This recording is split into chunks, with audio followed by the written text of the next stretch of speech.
जय हिंद साथियों। Exam pass के यूट्यूब चैनल में आपका स्वागत है। आशा करता हूँ आप सभी अच्छे होंगे और स्वस्थ होंगे और आप सभी को गणतंत्र दिवस की हार्दिक बधाई। ठीक है, तो चलिए देखते हैं कि सुबह सुबह क्या न्यूज़ आया है, जिसका इंतजार जो है सबको बेसब्री से था और उसका रिजल्ट आ गया है। तो जी हाँ, बिहार पुलिस अवर सेवा आयोग का यानी कि बिहार दरोगा का जो एग्ज़ाम हुआ था आपका दिसंबर में, उसका रिजल्ट आ चुका है।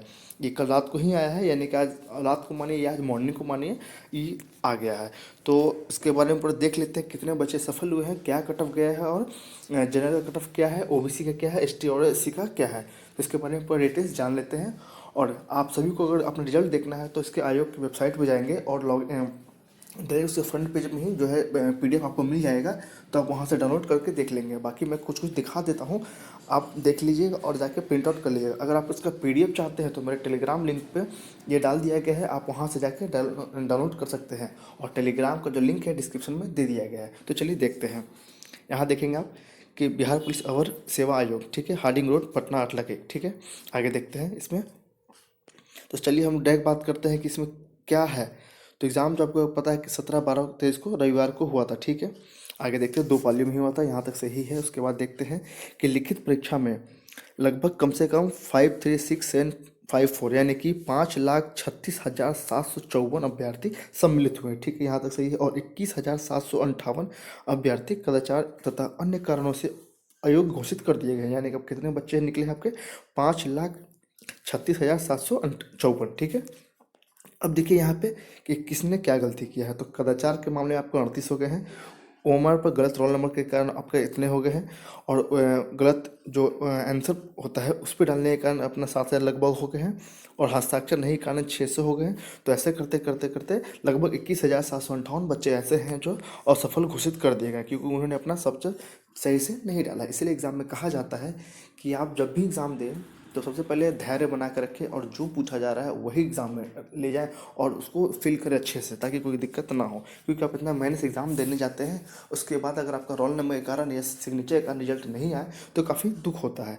चलिए आगे देख लेते हैं कि इसमें आगे क्या मेन जो मुख्य बात है क्या है। तो इसमें सारा पदों की अपना जानकारी दिया गया है, किसमें कितने पद थे, आप सभी को इसके बारे में पता होगा। तो हम मुख्य बात देखेंगे कि इसका कट ऑफ कितना गया है, क्योंकि सारे बच्चे उसी पे देखते हैं कि क्या कट ऑफ गया है। तो ठीक है, यहाँ पे आप देख लीजिए, डायरेक्ट कट ऑफ के बारे में बताया गया है कि विभिन्न आरक्षण कोटियों का कट ऑफ निम्नवत है। ठीक है, तो हम पहले जनरल का देखते हैं।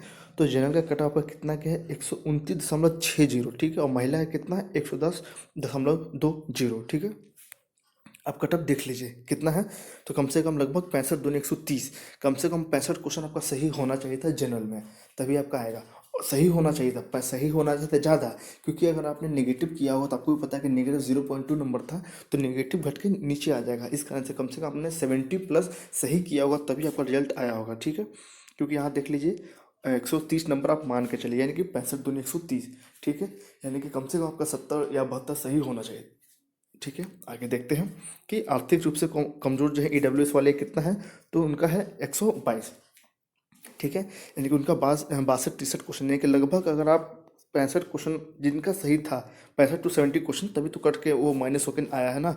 इस कारण से अगर काट पीट के अगर आपका आंसर आपका 65 के नीचे था तो आपका रिजल्ट हो पाया है, ना था नहीं हुआ है। कट आप देख पा रहे हैं कि 122 गया है। ठीक है, और उन्हीं में ईडब्ल्यूएस में महिला का कितना है? 103। आगे देखते हैं, अनुसूचित जाति का और जनजाति का देख लेते हैं। तो उनका गया है 105, यानी कि लगभग इनका भी क्वेश्चन आपका समझिए कि अच्छा खासा ही कटअप गया। कोई कटअप बहुत ऊंचा नहीं गया और नीचा भी नहीं गया, एक जो एवरेज कटअप होता है वही गया है। ठीक है, आगे देखते हैं कि अत्यंत पिछड़ा वर्ग क्या है। तो यहाँ पे आपके 120 क्वेश्चन, यानी कि लगभग 61 क्वेश्चन आपका सही होने चाहिए थे। यानी कि क्वेश्चन आपके कम से कम 40 से लगता है कि गलत हुआ है, इस कारण से जो ये कटअप इतना गया है। ठीक है, तो आप अपना देख लीजिएगा कि आपने क्या सही मिलाया था क्या नहीं, क्योंकि रिजल्ट तो ऑलरेडी आ चुका है। अगर आपका कुछ किसी कारणों से नहीं हुआ है, 1-2 नंबर से नहीं हुआ, तो निराश नहीं हुआ, अगली बार आप फिर से एग्ज़ाम दीजिएगा। क्योंकि 64वां पोस्ट के लिए एग्ज़ाम होना है 28 तारीख को ही। और बिहार दरोगा का एग्ज़ाम फॉर्म जो है फिर से आपका फरवरी तक में आएगा। ठीक है, तो आप निराश नहीं होंगे, उसी जोर से फिर से लगेंगे। और आप जब मार्क्स आएगा तो आप ये देख पाएंगे कि आपका कितने नंबर से छूटा है। ठीक है, चलिए आगे देख लेते हैं। तो पिछड़ा वर्ग का कितना है? 125। अत्यंत पिछड़ा वर्ग का है 120। ठीक है, उन्हीं में महिला में देख लेते हैं। अत्यंत पिछड़ा वर्ग में है 94। ठीक है, ये सारा कट गया है। और जो बच्चे सेलेक्टेड हुए हैं अपना रोल नंबर यहाँ पे देख लीजिए, यहाँ लिखा हुआ है कि जो भी सिलेक्टेड हुए हैं उनका रोल नंबर नीचे दिया गया है। तो कुछ कुछ का रोल नंबर मैं दिखा देता हूँ, आप देख लीजिए ऊपर से। बाकी जो है टेलीग्राम पे इसका पीडीएफ डाल दिया जाएगा, तो आप वहाँ से डाउनलोड कर लीजिएगा, या इसके ऑफिशियल वेबसाइट पे जाके आप वहाँ से रिजल्ट को देख सकते हैं। तो ये रहा रिजल्ट। इसमें तो आपको नहीं देख पाएंगे क्योंकि आपको सर्च करना होगा। तो मैं बता देता हूँ कि बस ये रिजल्ट है, और जो बच्चे सेलेक्टेड हुए उनको बधाई, और जिनको नहीं हुआ है तो निराश नहीं होंगे, ठीक है। वो फिर से मेहनत करेंगे, क्योंकि ये ज़िंदगी का अंत नहीं है, समझे। इसके बाद भी आपको एग्ज़ाम देना है। तो कुछ नंबर से जिनका रह गया है उनको तो काफ़ी दुख होता है, पर कोई बात नहीं, आप फिर से लगिए। 64वां पोस्ट उसके लिए दीजिए। अगर किन्होंने फॉर्म नहीं भरा है, क्योंकि उसमें काफ़ी कम पोस्ट है, और कोटिवार जो जिनका जिनका है, जनरल है, ओबीसी है, उनके लिए सीट काफ़ी कम है, तो इनमें फॉर्म कम गिरा है। तो कोई बात नहीं, अभी आपके पास BSSC CGL है, ठीक है, तो आप उस पर ध्यान दीजिए। वो दीजिए। उसके बाद फिर ऐसे आपका दरोगा का फिर से वैकेंसी आने वाला, आप उस पर ध्यान दीजिए। ये नहीं कि ये नहीं हुआ तो आप इसके कारण आप इसमें हताश नहीं होंगे, ठीक है। आप आगे की ओर ध्यान दीजिए, क्योंकि आगे बहुत सारे एग्जाम अभी आना बाकी है। अभी अगर आप सेंट्रल लेवल का सीजीएल देखेंगे तो वो भी है। उसके बाद आपका ALP का नोटिफिकेशन आ गया है, और बिहार सीजीएल के रिलेटेड मैं जल्द से जल्द आपको एक पूरा बताऊंगा कौन सा बुक है, क्या है, आपको पढ़ने के लिए मैं सब बताऊंगा। तो आप चैनल से अब तक जुड़े रहें। मैं आपको दिखा देता हूँ कि सबसे काफ़ी लंबा रिजल्ट है, तो मैं आपको दिखा रहा हूँ, 1 मिनट।